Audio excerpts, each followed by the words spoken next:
Call the cops on me. On a mission to be champs since they let me free. Prepare for combat, my adversaries crumble. Face it, I got a reputation for damage. Busters get ready to rumble. They lock me in a cell, have me trapped in a living hell. Though not guilty, I'm still in jail. Brother, I serve my time like a soldier. Maintain composure. My shadow boxing the fight to the death, busting boulders. Every boxer with a pair of gloves. Best give up love. Here's a man from the makings of a thug. A lethal weapon, mind sharp. And in my heart, there's a wish to shake the world with the flurry of my black fist. Now once a high school dropout, now I'm the $1 million champ. Who's the next to get knocked out? Straight out of... What's going on, everybody? Another episode of CSBS Box Show. Angelo here with my boy JP on the phone this time. What's going on, JP? Getting the Stephen A. Smith on. Yes, sir. First things first, follow us on Twitter, Cheap Seats Box, iTunes, and Stitcher, rate, review, subscribe, be the next unofficial sponsor. Take the time out to rate and review. We will acknowledge you guys and give you a big shout out so you can be the unofficial sponsor. We appreciate you guys if you took the time out to do that. Email the show, cheapseatsboxing@gmail.com. Questions, comments, anything like that. We always get back to you, and welcome to all the listeners, every platform, including an old school one. Zoom, baby. All right, JP.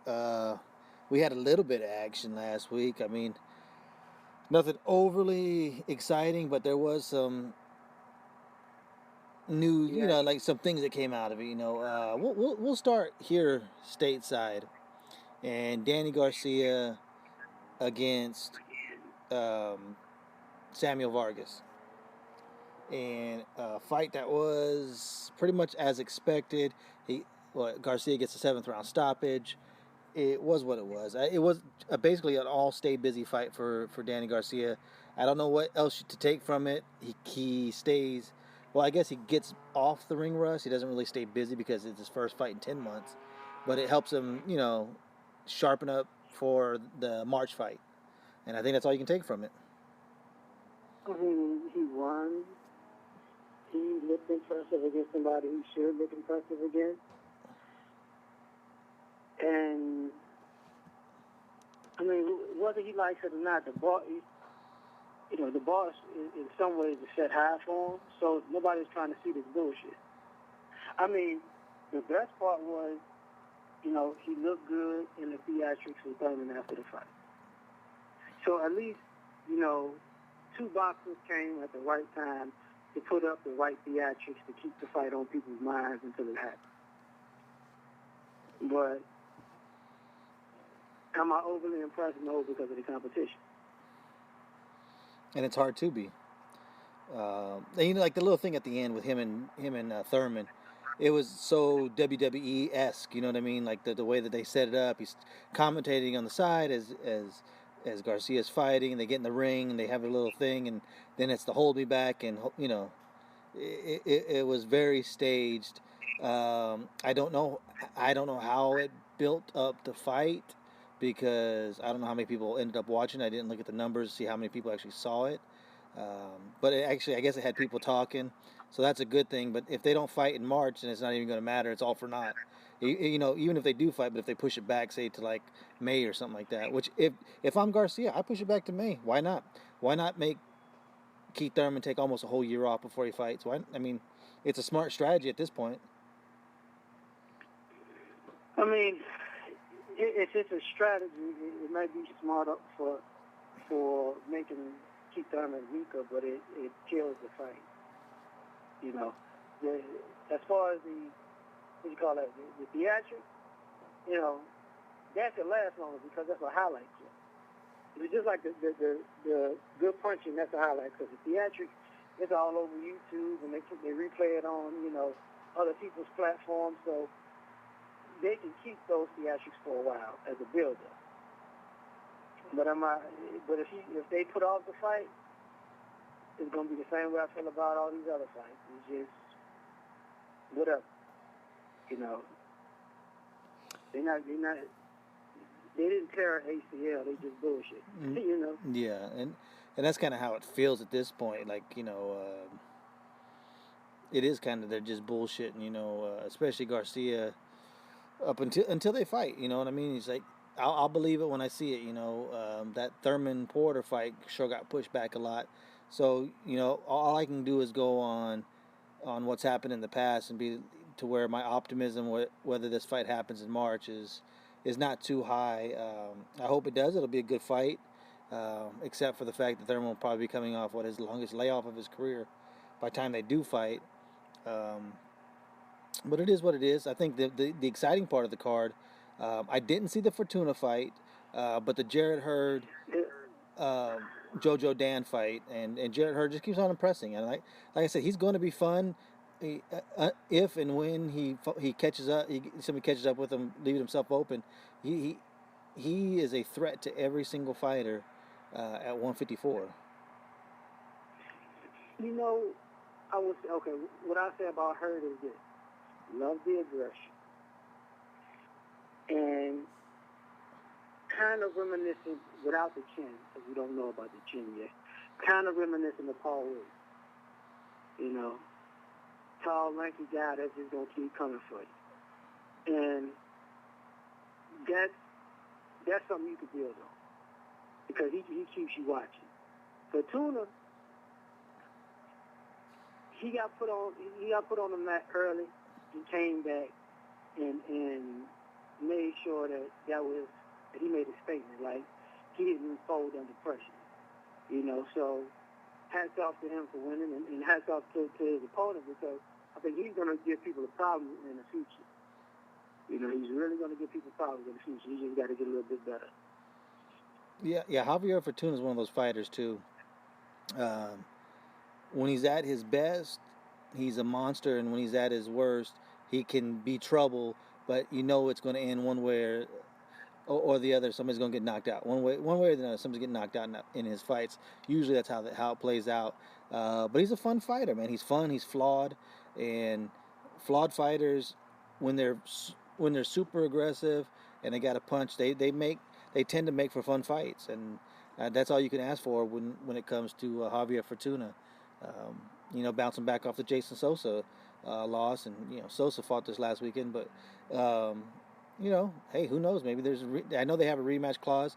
The way Fortuna looked this weekend, the way Sosa looked this weekend, I would love to see a rematch and not have to stream it, because they fought, I think, was it like in Japan or some shit, or the last time they fought, or China or something like that. Well, I mean, honestly, that rematch could make the undercard of Thurman Garcia. I think that would be a nice opening act, and probably less expensive, you know, at the same time. So I would love to see that. I don't have a problem with that at all. Absolutely not.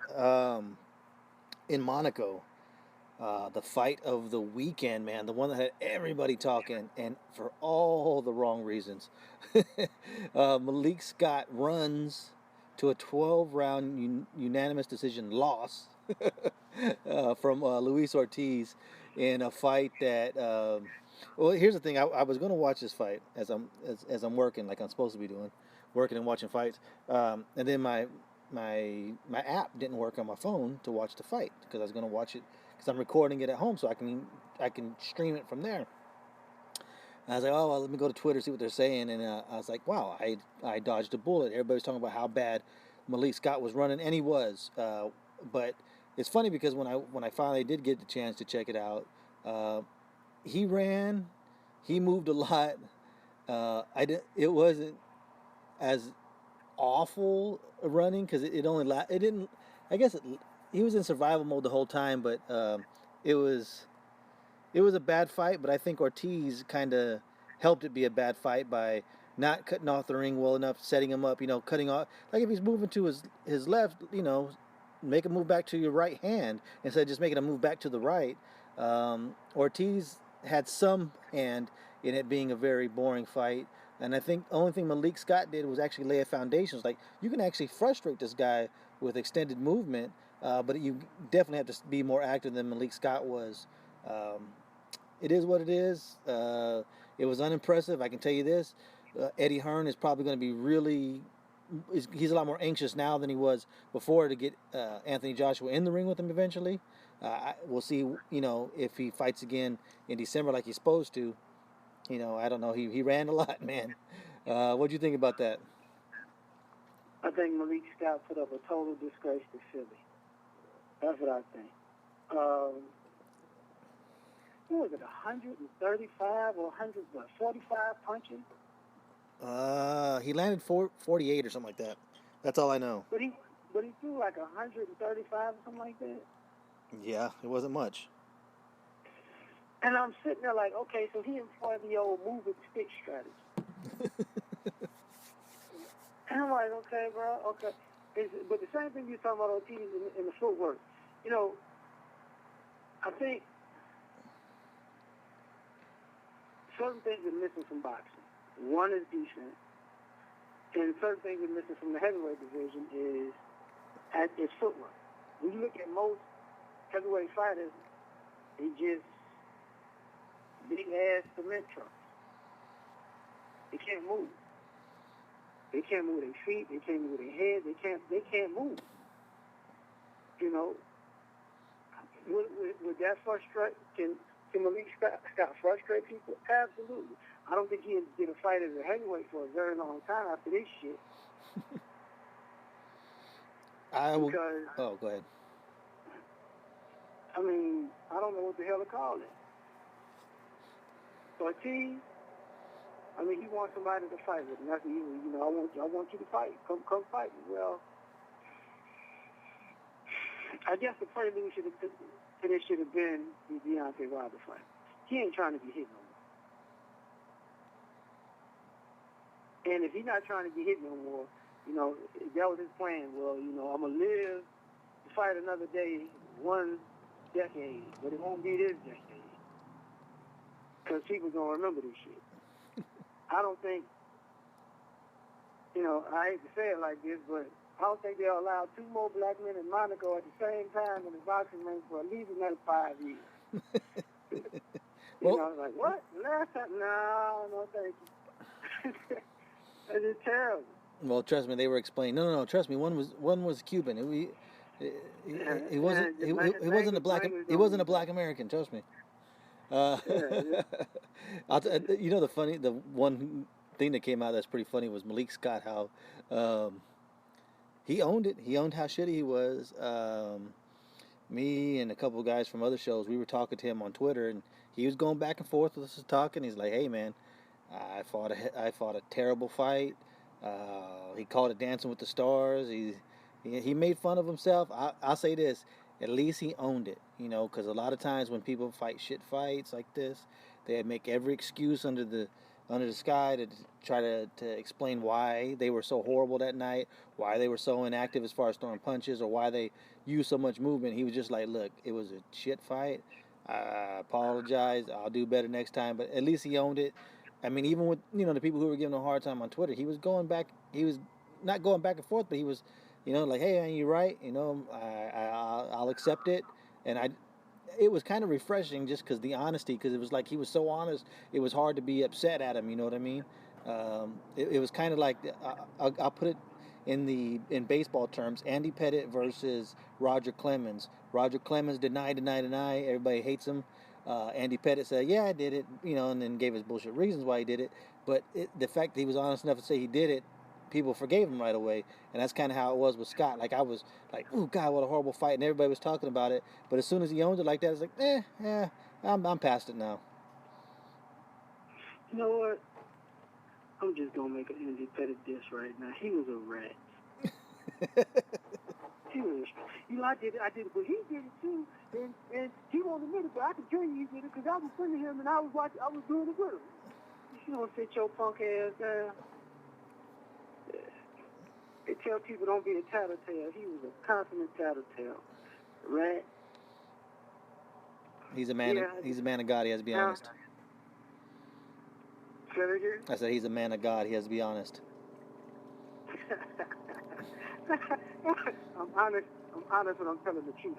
I'm just living a lie. I'm telling the truth about me cheating, that's all. Yeah, great. It wasn't, you know what? Off topic, that wasn't even cheating. The whole steroid era wasn't even cheating. Bud Felix made it legal. So, blame Bud Felix, damn it. No, he didn't make it legal. It was never illegal. Well, that's the same. If they don't make murder illegal, what's going to happen? No, I'm just saying, but it wasn't him who pulled it out. It was never illegal. It was never in the books. So it's on more than just Bud Selig. Unfortunately, it's on everybody. Oh yeah, I get that. Yeah. He had the rule. So I was like, okay. Well, I mean, even if you look at this year, like people are like, how could you not know? When stuff's happening, sometimes you just don't even pay attention to it because a guy like David Ortiz is like 42 years old, and he has the damn best season of his life. Why do you think that is? It ain't because he was clean this year. I guarantee he wasn't clean this year. But nobody actually brought that up because they didn't want to ruin his last season. Everybody turns a blind eye when things are going good, man. Not Big Poppy. Big Poppy was just eating some mango. What did he say? It was mango or something. I forgot what it was. You know what's funny? That's a good lead-in to, and I'll get back to the Jason Sosa, Steven Smith. Not really. We kind of hit on it. Sosa looked good. Steven Smith is who Steven Smith is. Only one of those brothers is actually considered any kind of threat at the world level, and that'd be Callum. But when I was talking about when things are going good, people turn a blind eye, kind of lead me right into the little bit of the stuff that came out with Al Heyman and the depositions or whatever they were talking in the court. When stuff was going good, they kind of looked the other way. When shit started going bad for certain people, no longer was he allowed just to run free, and it came out. The advisor thing is BS because his lawyer said right away that Al Heyman's actually a manager and not an advisor. He's not licensed in any state but Nevada, and saying basically that, the promoters are actually the television stations, which maybe you could get away with if you weren't paying to have your fight on the network, because when you're paying, you get to have what cards you want. When you're not paying, and people and like Showtime or HBO is paying you, they kind of have a right of refusal to fights. They can actually say no to fights. But when you're paying, you just put on what you want. So it wasn't the greatest of defense. I don't, who knows what's going to happen? Who knows where it goes from here? Well, what was your, we talked about it a little bit. Tell everybody what your thoughts were when the first bit of information is coming out in this trial with Golden Boy and Al Heyman. Like I talked about, I was like, with this stuff, it's similar to what you're saying, but it's on the opposite side of that too. I was like, to me, he found loopholes, and he exploited the loopholes. I mean, he's been doing the same thing he's been doing for years. So for now for people to say, look, man, he's doing something wrong. He's been doing this for over a decade. And you can't, to me, it's like, okay, so you can't tell me that the other managers in boxing, the other promoters in boxing, the networks, the investors, the lawyers, nobody had a problem. And these same people, to this day, still really are working with. So I'm like, I mean, is this real? Or did he just call somebody and somebody has an axe to grind? And like, I spoke about the call like with Oscar. Oscar's like one of the last men standing, but like you said, he has a person mistaken because, Al Heyman got most of his, Al Heyman and his team got most of Golden Boy's old station. But I was like, that's Oscar's fault. He did, the irony of this is, you notice nobody said anything bad about Oscar, even though everybody knows the reason why all those fighters left Golden Boy. Now, they getting paid doing whatever Al Heyman is doing, even though some of these dudes are getting overpaid, and these fights are not happening. So, I still have a bone to pick with that, because if you got all this talent and you're not maximizing it, it's a waste, But as far as the deposition and stuff goes, it's like, he's doing what everybody else has been doing, but he's just been working through loopholes.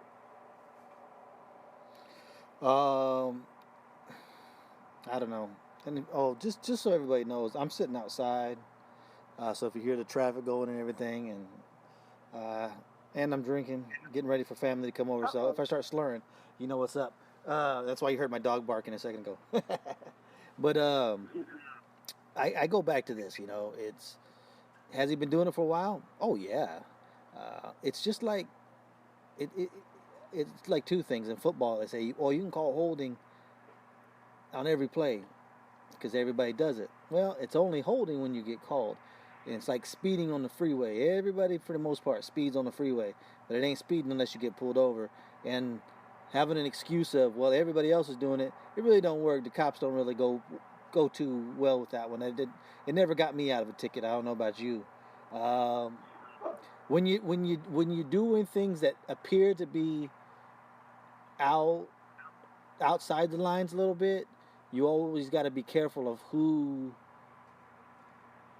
you step over or step on to get to where you're going, because some people will fight and some people will let shit go.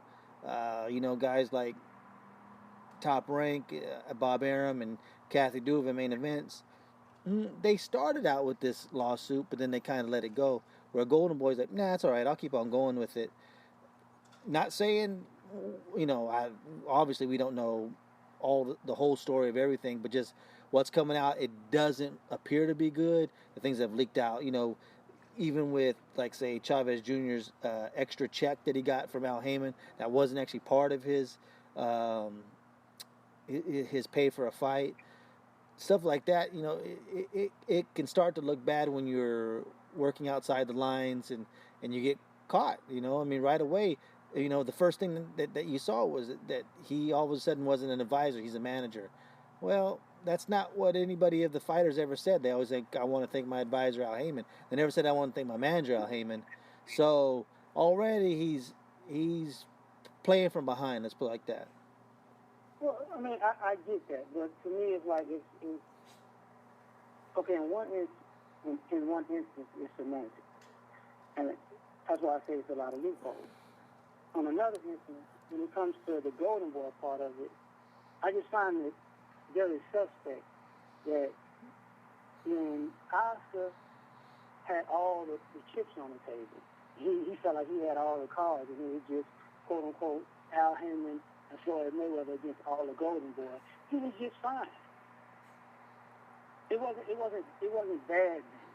It was cool. But now it seems like the table's turned, and now all of a sudden, like, that's a little bitchy to me. And I'm like, well, you do the exact same thing he did. Take your top fighter and run through PBC. But instead of that, to me, that's like you pick a, when you got your team and it's 10-1 and you the man, and then 5 or 6 of them get knocked out, and then we gonna call the police. This guy trying to kill everybody. I'm like, something's off about that dude. But but ultimately, I can see it. He's going to have something's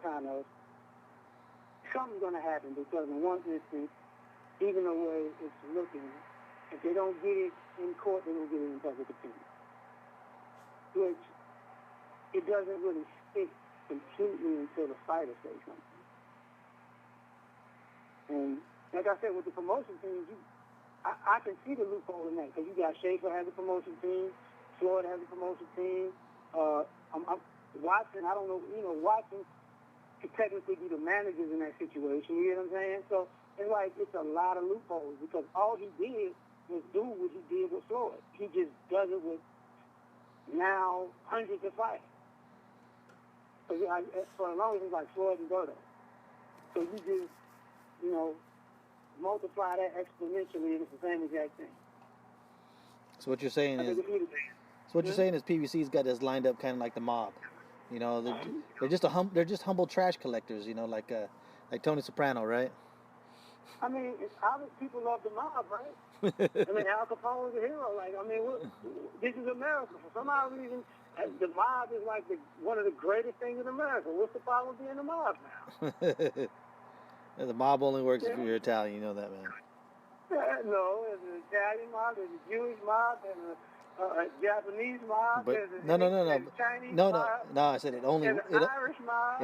it only works well if you're Italian. You're only celebrated if it's an Italian mob. You know that. No bullshit. There's the Bullshit. There's the Mexican mafia too. Ain't nobody messing with those guys. Nobody's coming to their defense. Yeah, they make movies glorifying all of them. All of them. I think they just had one with what was it, the Cocaine Cowboys? They're about to do one about that. I'm telling you, all this, hey. That's Colombian. It's backwards, but it's America. We're making America great again, folks. That's Colombians, man. Okay, hold on. No. Wrong nationality. Yeah, it's all right. It is what it is, like there will be more to come out of it, and then these are just the initial thoughts of it because we don't know everything that's going to come out of it.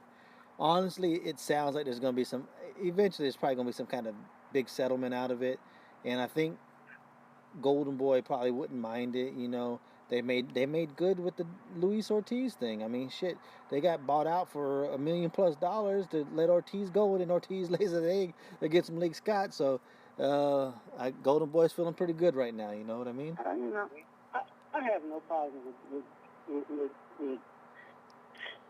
excuse me. I have no problem with Golden Boy, but I just find it odd, man. Because remember, it was 4 people basically. There's 2 left. And they had a lot of people.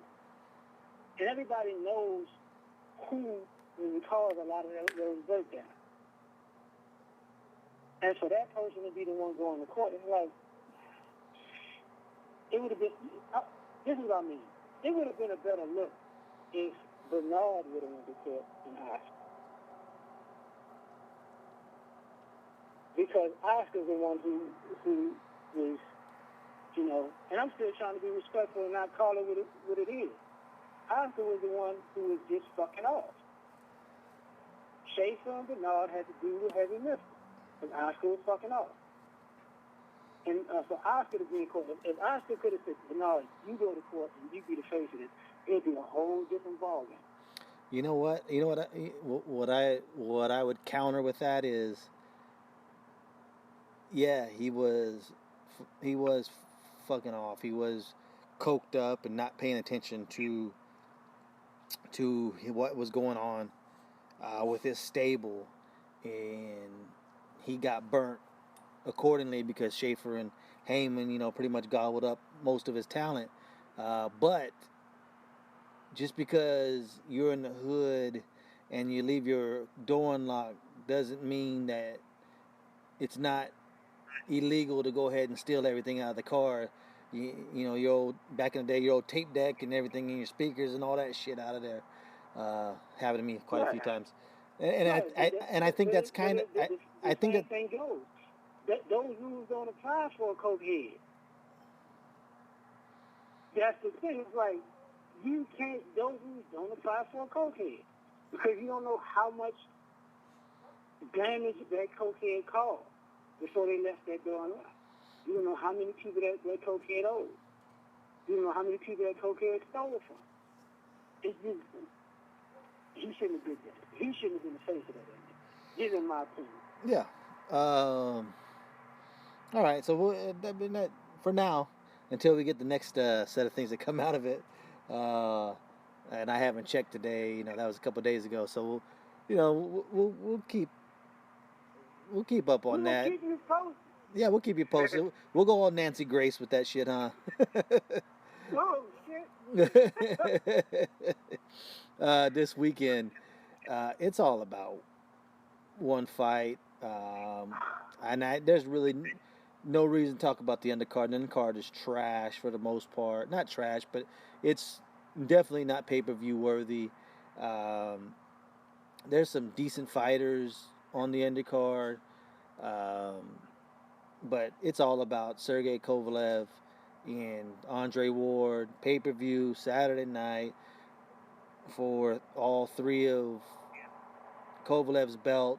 This is a true, what they would call a 50-50 fight.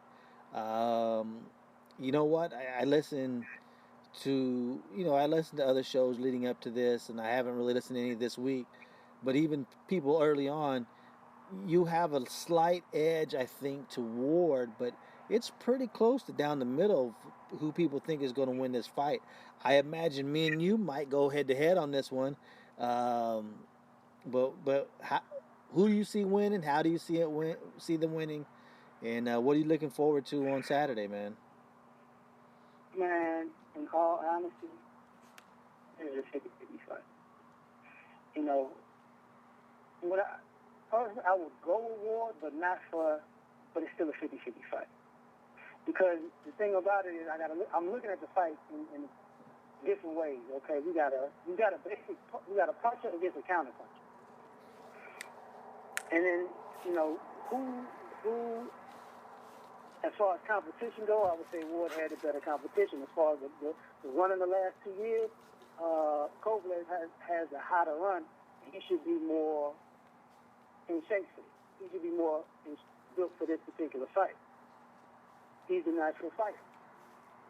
Then it's like, can we put Ward down? I think so. But the crazy part about it is people glance over the fact that Kovalev's been put down like twice over the past 2 years. Mm-hmm. So it's like, don't be surprised if Ward could put Kovalev down. Not saying I can't call him Kenny because he got to beat the shit out of both fighters.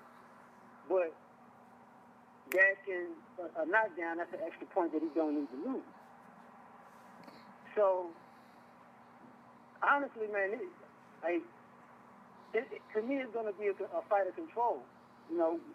You got the bull matador thing because Kovalev's coming, and Ward is one of the guys. He wants to control tempo. So honestly, I think Ward has more tools. That's why I kind of lean toward Ward. But really, whoever wants the tempo in this fight, this shit could be a blowout either way.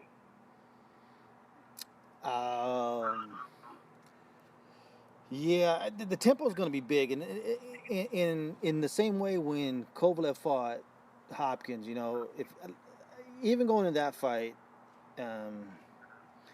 people who've been listening for a while, they know that I said, if he can get to 50 punches averaged around at least, because that's a high output against Hopkins. Hopkins neutralizes what you do and neutralizes your punch output.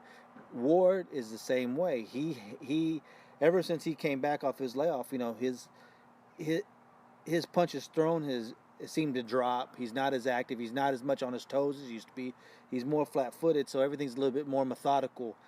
So I say Kovalev needs to push the pace a little bit, at least I would try to make Ward more active in the first few rounds and see exactly how he handles a bigger guy, a stronger guy in the later rounds. Not saying that he's so much bigger and stronger than Ward, but he is bigger and stronger than the guys that Ward has been facing, with maybe the exception of Sullivan Barrera, who's probably pretty similar in size. But the strength-wise, there's no comparison. Kovalev is going to be the strongest fighter he's fought. It's not, he's stronger than a guy like Carl Froch or a guy like Arthur Abraham, who at his best was at 160. So, even when he fought him at 168, this is by far the strongest guy he's going to fight. So, if he pushes that pace, can he go ahead and start wearing him down towards the end of the fight? We'll see. For me, it's a couple things. He's got to establish the jab. He's got to not accept the clinch. That's very key, because if he gets inside, Ward will tie you up, but he'll tie you up with one arm and then hit you with the other. Ward, he can say son of God, but son of God is a little dirty sometimes. He's not afraid to push the boundaries of clean fighting. In the same way like a Floyd Mayweather. You can say, even when he was pretty boy, and he may hit you with defense and flashy moves, but man, you try to get dirty with him, and Floyd was going to get dirty with you, and there's no difference with Ward. Ward, he can get just as dirty as Kovalev can. So the thing is he can't accept that clinch, and if he is, he's either got to tie him up all the way or do more damage inside when they are clinched. But pump a jab, pick up the pace, try to average 50 punches around. That's what I say you do. If you can get him on activity, you may be able to squeak out a pretty comfortable decision. But it's a close fight, man. I mean, Ward has a lot of tools. He's going to throw 2 or 3 different, things at him, and will Kovalev be able to match the transitions? Like when Ward goes from one game plan to the next, when he switches from orthodox to southpaw, is Kovalev going to be able to counter and be effective when he does that? And that's a big key to this fight. Another key for me is the uppercut, man. I mean, if there's one punch that over the years has troubled Ward, it is an uppercut. He's been hurt a couple times by it. He's been dropped once by it. And like I said, the jab, he gets hit with jabs. The defensive fighters, for the one punches you can tend to land more on defensive fighters is the jab. So it's a big key, man. I got Kovalev in a close 7-5, 115, 113. I don't even know if there will be knockdowns in this fight. You go back to the fight against Hopkins, and he caught him early, knocked him down, and it seemed after that Hopkins was a lot more tentative. So hey, if he can get in there and get on on Ward early, he could get into a rhythm. Another thing on the Kovalev side is Ward has a tendency to jump in with his punches when he sees openings, and Kovalev is pretty good at countering when you're jumping in. So he's got to do that. If he doesn't do these things, Ward's gonna control the pace. He's gonna control the distance, and he can be in for a long night. You know what? Maybe we should do something. So if I got Ward and you got Kovalev, loser buys turkey and beer for the winner. Thanksgiving is coming. I'm okay with that. Oh man. We will have a Thanksgiving on whoever you go with. Yeah. But this is going to be like a very,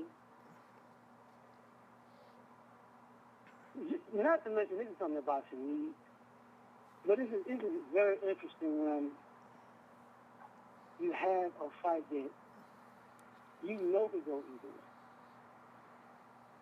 Because this is a classic fight where, truth be told, one punch could change it or end it. No matter how good either fighter is fighting. This is like, I haven't been excited to see Moses fight, but I'm waiting for this. I'm very excited to see this. It's definitely intriguing, because like you said, it's such a down the middle fight that you can see it going either way.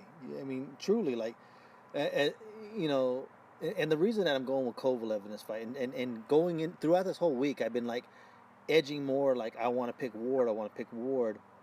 But I'm gonna follow what I told myself I was gonna do, is just what my gut said when I first heard the matchup, and I'm going with that. Because if you remember, you go back to that Hopkins fight, I rolled off 10 reasons why Kovalev would win, and then I said, give me Hopkins in a unanimous decision, 116, 112. And I'm kind of in that same reason, like I'm in that same way where I feel like,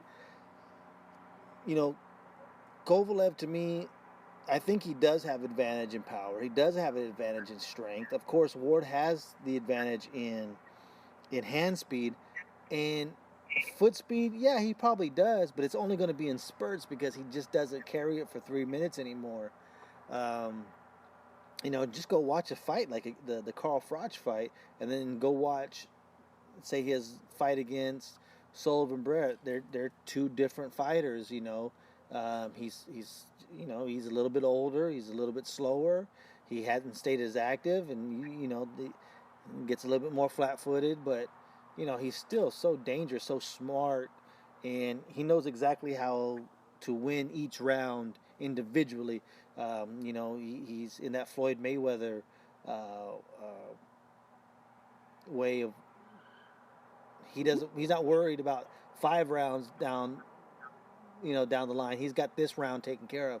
I know I'm setting this up for the next round, and then next round I'll set it for the next round after that. But he's doing it literally 3 minutes at a time, maybe 6 minutes in his head, but 3 minutes at a time. That's how he fights. It could be a long, boring kind of decision because Ward generally isn't in exciting fights. I would say probably his most exciting fight would be the Chad Dawson fight. Right. But he generally is. If it's an exciting fight, it's to his detriment, I think. But that's why I picked him. Because he has the element of surprise. I remember something that was said, like right after that Chad Dawson fight, I think it was Sam Watson. Because Sam Watson's been around boxing since he was born. Mm-hmm. And he said he had a conversation with Andre Ward, even when he was a little younger than that. And he says, I saw Andre punch, like really crack this guy, like really crack. And I was like, I didn't think he could punch like that. He said Andre's answer was, I can, but I don't have to. And I think about that, I'm like, now, when that's an element of surprise that you can't plan for. Because it reminds me of something that they said about Triple G, like his power sometimes overwhelms people because they say it surprises people. Not everybody says, he hits like a mule kick or whatever. Mm-hmm. But one of the fighters also said, he's like, the shots that hurt don't look like they're gonna hurt. Like he looks like he's just trying to touch you up real quick and then bang. I'm like, and I think about that. I'm like, you know what? The element of surprise always can change anything. Now, if Kovalev got some tricks up his sleeve that are surprising, that changes the dynamics of the fight. Not, who's going to take the momentum, who's going to be sharp on their toes and smarter in the mind. But, it's that element of surprise, man. This whole fight is 50-50. I mean, you go back to, it was 50-50 beforehand, right? Before they had their last fights. Kovalev fights Chilemba, and everybody's like, man, Ward's going to school this guy. Ward fights Alexander Brand, and everybody's like, man, Kovalev is going to pound the shit out of that guy. Right. It's all depends on how you want it to go. But there's one more key to this. And I've kind of made fun of this guy before, but Robert Byrd is going to be the referee in this fight. Oh. And if you remember me making these comments to you, I showed you. We talked about it one time during a fight that he actually did when we were together, and one time on the show it was like, the older he gets, the more he seems to be, the more he will admonish the non-black fighter. Remember I was telling you about that? Remember how I forget what fight it was. It was a Broner fight, and he was like, "All right, Adrian." Was that Broner Madonna? Maybe it was. I don't know if that was the one, but maybe it might have been him or Molina. Or, I don't know.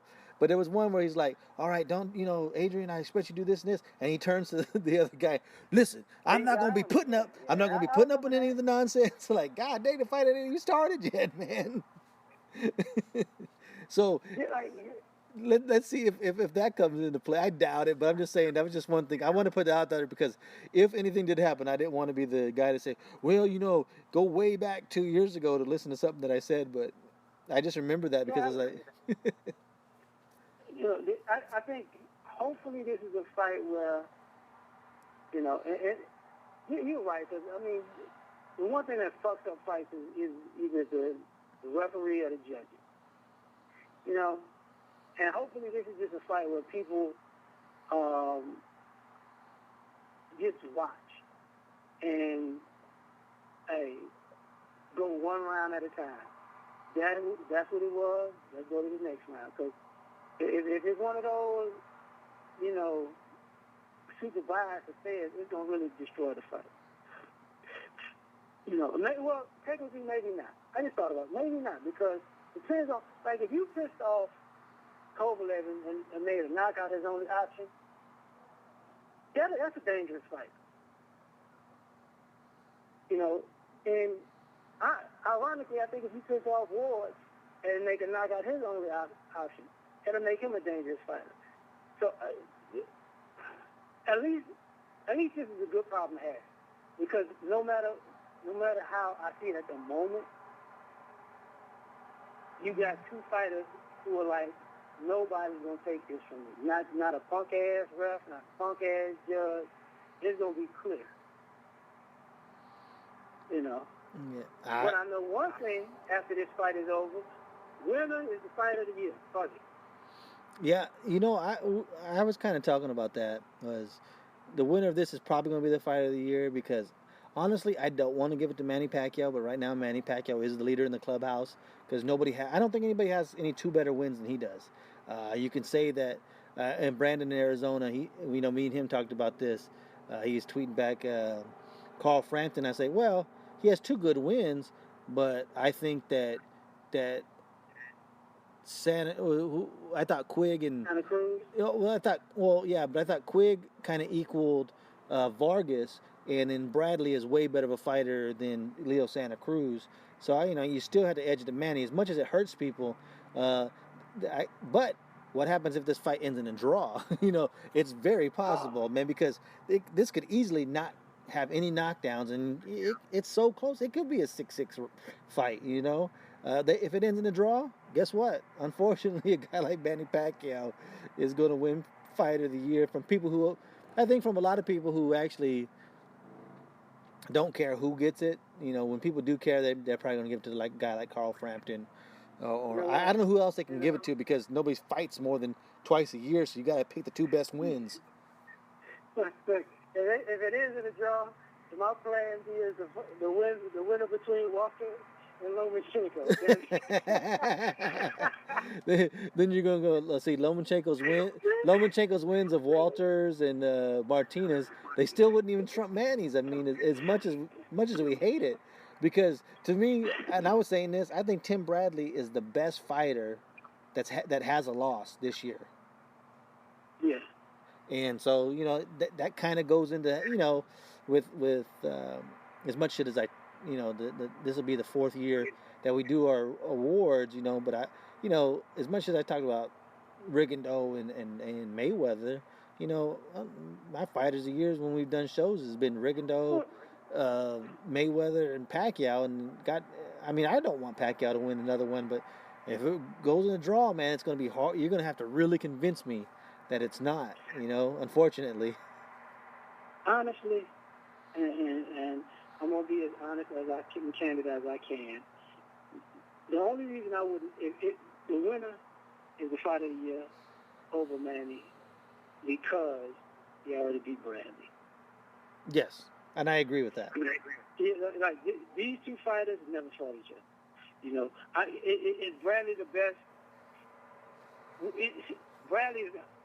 Beating Bradley ain't no easy task, and the fact that Manny beat him can't be overlooked. But he beat him already. I mean, most people say he beat him 2 times before that. So, fucking sucks, because it's kind of robbing Manny of his greatness and kind of and popping up Bradley like, you great, but we already seen the show. But I haven't seen Kovalev win yet, so I'm gonna go with that. Yeah, no, and I totally agree with that. I absolutely do. For me, whoever wins, if somebody wins this fight, because it's not a guarantee, it could be a draw, people. It really could. Don't do this. I hate to break it to people, but if somebody wins this fight, and whoever wins this fight, I mean, of course, I think 99% of the people out there who do shows, who write, who do any articles are going to agree that this is going to be not only the fighter of the year, but maybe even surpass a guy like Chocolatito as the number one fighter pound for pound, just because of the win. Beating a guy who's, they'll have the best win on their resume of any fighter, and I cannot argue with that. Give me a score, man. What do you think, man? You think it's going to be like 7-5, 8-4? You look at 116, 112? Ward? I'm taking Ward, but I'm taking Ward 8-4. But I will say this: I think the winner in general is going to win 8-4. I don't think it's going to be a 7-5 fight. I think whoever takes control of the fight is going to make it hell on the other person to catch up. So basically, by round 5, you're going to kind of know the way you see the fight going. You're going to kind of know who's going to win this fight and who's in control and exactly which way it's going. You know, as far as the way you see it now. Yeah, because between Ward and Kovalev, the one thing they both do well is they discourage their opponent. Mm-hmm. So you know when they winning, you know it, and you know the opponent's like, oh fuck, I'm trying to stay. I just got to stay in here. So I predict that whoever the opponent will be, they'll be discouraged. I can go with that. Huh? I said I can go with that too. I mean, I don't disagree with you. I think it's going to be a little bit more ebb and flows. You may see one guy win 2 rounds, next guy win a couple rounds, and then kind of go back and forth with rounds. I see it kind of more in that fight, but I don't see it being a particularly exciting fight. I see it playing more into a chess match. Again, like I said with the Crawford-Postal fight, that doesn't take away from this fight. I don't care if this fight's boring. This is a great fight. Just like Crawford and Postal was. It's a great fight. I don't care how it ended up. And it ended up being a pretty boring fight, but it was still a great fight because you had the 2 best people at 140, and with this fight, you got the 2 best people at 175. Sorry, Donna Stevenson, you ain't getting no love here. This is the 2 best people at light heavyweight. Yeah, that one guy that used to be, well, he is a champion, I guess, but I don't know, if he fights.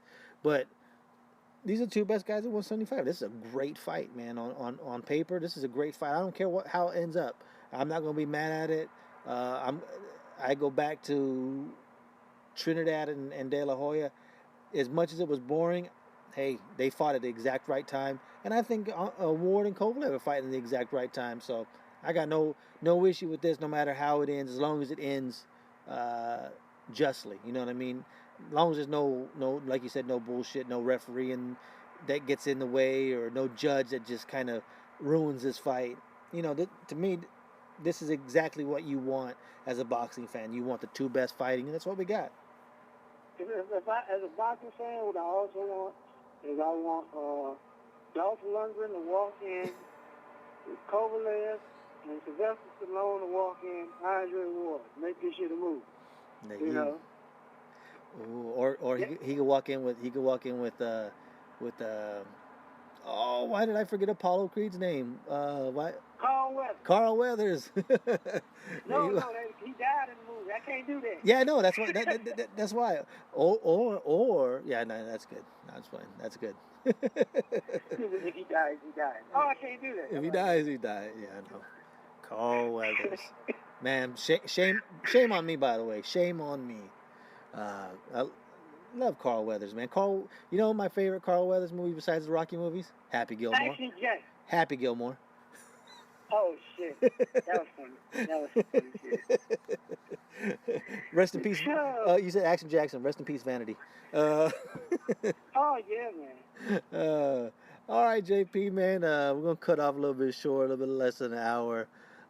Just so everybody knows, next week, if I get a chance to do any show, it will be a quick 20, 30-minute show by myself. JP will be handling the show next week. I'm going to try because I want to get in for Lomachenko and Walters. But the family is coming down. Mom is coming down from California for Thanksgiving, so it's going to be a little difficult for me to get in a show. And Mom is bringing tri-tips from California, so I'm a little bit excited about that, man. I know you don't know nothing about that, JP. Tri-tips, that's a California thing, baby. Hey, man, you right. I don't know damn thing about that. Tri-tips is the California brisket, but it's way better than brisket, baby. Hey, so you do that because my birthday is on Thanksgiving. Is it really? Yeah, you know what? Yeah. My brother's is too. The 20. Hold on. What is that? 26th? 25th? Huh? 24th. Oh, it's 24th. Oh, his is the day after. Then it's the 25th. His is the. Oh, okay. So yours is 24th. Okay. Damn, JP, you getting old, brother. I'm only 176. Ah, man, you ain't but nothing but Joe Louis, baby. Nah. So you know what? I'm gonna do one then, just to give. I may. No, I'm gonna do it. No. I know. I'm gonna do it. I know you're gonna do it, but I may do a little one so I can sing "Happy Birthday" to you, like I'm Marilyn Monroe. Oh no, I'm hanging up. This show is over. This show is over. This is the last episode ever. Oh, everybody, follow the show on Twitter, Cheap Seats Box, iTunes. Rate, review, and subscribe. Help us stay visible, baby. Even move us up to third or second. I don't give a shit, man. I would, please. You know what? That'd be a nice Thanksgiving or holiday gift. 2 or 3 of you guys will always say, nah, I ain't doing it. Man, just do it. 5 stars. Great show. I don't even care how deep you go into it. Give us a couple of reviews. Move us up another spot. Put us close to number 1. We'd appreciate that. We will definitely shout you out if you guys do that. Email the show, cheapseatsboxing@gmail.com. Questions, comments, anything like that, we always get back to you. JP, anything else, man? This is where the fighters fight and the fans commentate. And we do it just like you from the cheap seats, because we ain't buying no tickets. God damn it. Peace. All right. Crazy, but no one can fake me. I'm the product of the projects. Lost and crazy. Throw your hands up, Mr. Bruno. Ride. Big Mike Tyson about to brutalize that ass tonight. No hesitation, front of the whole nation. I'll beat that ass so bad I probably violate probation. Through demonstration as I strategize information. Intensity